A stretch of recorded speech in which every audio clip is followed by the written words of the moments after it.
about fucking stars.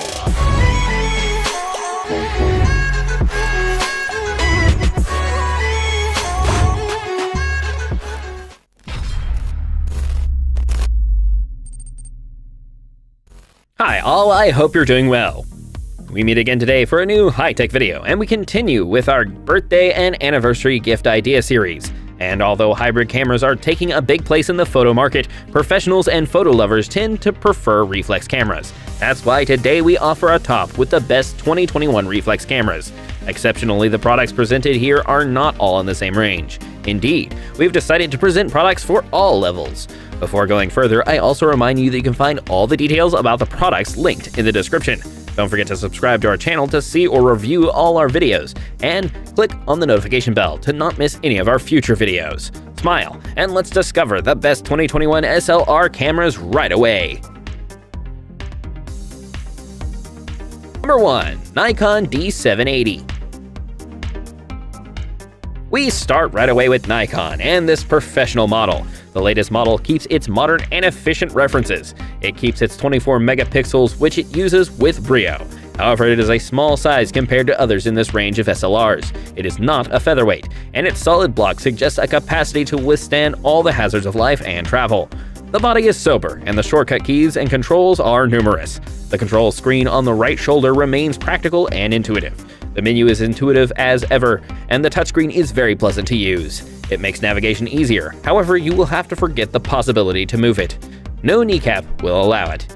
On this model, Nikon decided to get rid of the integrated flash, often considered useless by amateurs who prefer an external flash. The optical aiming is very comfortable. 2 storage slots are present and accompanied by an HDMI port and a microphone and headphone output. In terms of performance, the camera is fast, and only the autofocus in low light darkens the picture. The burst mode is limited, but still effective. It is, however, complex to start up.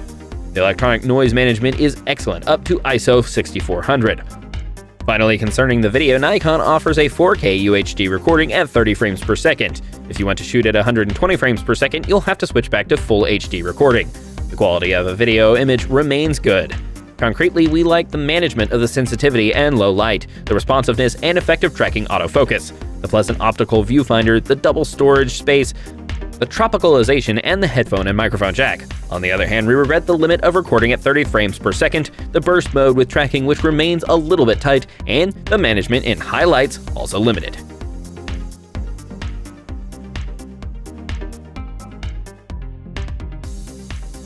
Number 2. Canon EOS 90D. Directed Nikon's competition with the latest Canon camera.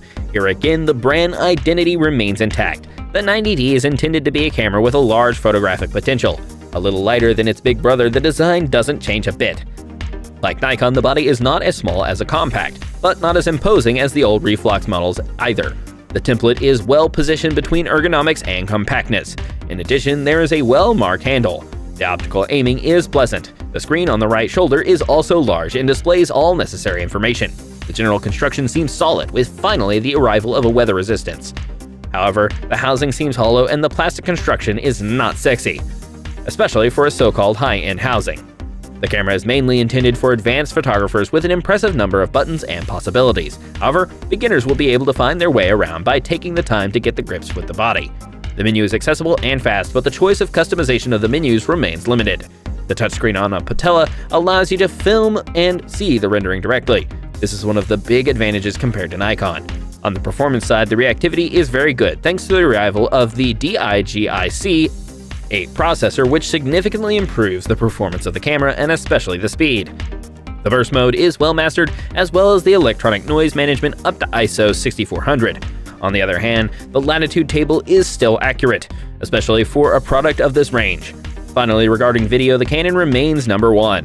The 90D comes with a serious argument such as the possibility to record up to 4K UHD at 60 frames per second for an extra rendering. Concretely, we like the good viewfinder, the tropicalization of the camera, the pleasant global ergonomics, the screen on a ball head, the very good reactivity, and the efficiency of the 4K video shooting without cropping. On the other hand, we regret the low-cost finishes, the absence of mechanical stabilization, and the still too limited working latitude.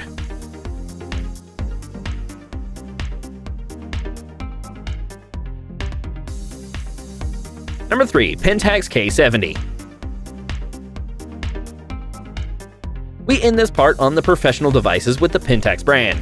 At first glance, the K70 has a sturdy and square body. The black coating gives it a very serious look. The placement of the buttons is clear and efficient and will allow everyone to find their way around. The thumb wheel allows a smooth menu navigation. The rubber grip and the hollow handle allow a firm grip. The Pentax is placed at the top of the basket and allows beginners to reach the top of the range. The optical viewfinder offers a 100% field of view, and the rear screen on ball joint offers good definition. Pentax also offers a popular night mode that reduces eye fatigue. Overall, the camera is strong and is resistant to dust, spray, and cold weather temperatures down to -10 degrees Celsius. The manufacturer quality is excellent. In terms of performance, responsiveness is not a strong point. However, the results are reasonable and do not spoil the use. The device is a little long and noisy even when light conditions are met. The electronic noise management is perfect, up to 12,800 ISO, and exceeding the two big ones in the world. The quality of the shots is excellent. Exposure and dynamics are much better than Canon. Finally, concerning the video, nothing exceptional on the horizon. The mode remains classic and allows recording up to Full HD at 60 frames per second. Concretely, we like its simplicity, the intuitive menu, the 100% optical viewfinder, the screen on ahead, the tropicalization, and the integrated raw retouch. On the other hand, we regret that the autofocus is still lagging behind the non-touch screen, and it's still too classic video mode.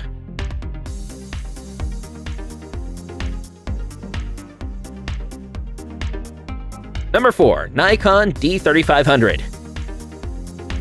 Back to the beginners. We start with Nikon. What a surprise! The D3500 is characterized by a reduced size and contained weight. The camera's plastic dress and its lightness does not give it a high-end design at all, and yet, as the saying goes, the dress does not make the monk. In short, however, the whole breathes solidity. The grip is good and without false notes. If you are an advanced photographer, you will regret the few possibilities of customization. Overall, the potential of the camera is limited by its lack of possibilities. On the other hand, the Snap Bridge application is free of charge and is especially practical for managing pictures via your phone. In terms of performance, we can say that the responsiveness is its strong point. On this point, it is flawless. The burst mode reaches 5 frames per second and can do much better. It is therefore a shame to see the buffer memory so limited, thus limiting the possibilities of burst shooting. Electronic noise is also well managed up to ISO 3200. One should absolutely avoid taking a picture at ISO 25600, which will not really give anything great. Finally, concerning the video, we will have to be satisfied with Full HD recording at 60 frames per second, no UHD or 4K in the program. Concretely, we like the quality of construction, the very good reactivity of the camera, the image quality, the guide mode for beginners, very well done, and the integrated flash. On the other hand, we regret the screen without a ball joint, the lack of details in the screen, and the too limited buffer memory compared to the possibilities offered by the D3500.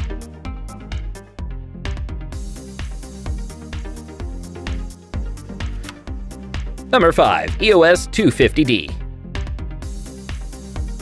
We finish with Canon. This body has the advantage of being extremely compact. The well-hollowed-out handles offers a good grip, providing you have small hands.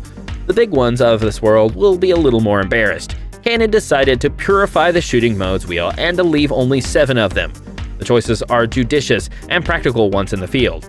The touchscreen on the ball joint makes it easy to navigate through the menus, and a guided interface for beginners makes it easy for amateurs to get started. The small or big flaw for some of this Canon is the optical sight. While most competitive models opt for a 100% field of view, the 250D stops at 95%. In terms of performance, the camera's responsiveness is excellent thanks to the combination of dual-pixel autofocus and the Digic 8 processor. The mix works wonders even in low light. The burst mode is correct and the buffer memory is correct. Canon has put a lot of effort in on the side of to homogenize everything. The image quality is very good even in high sensitivity or at a wide latitude of exposure.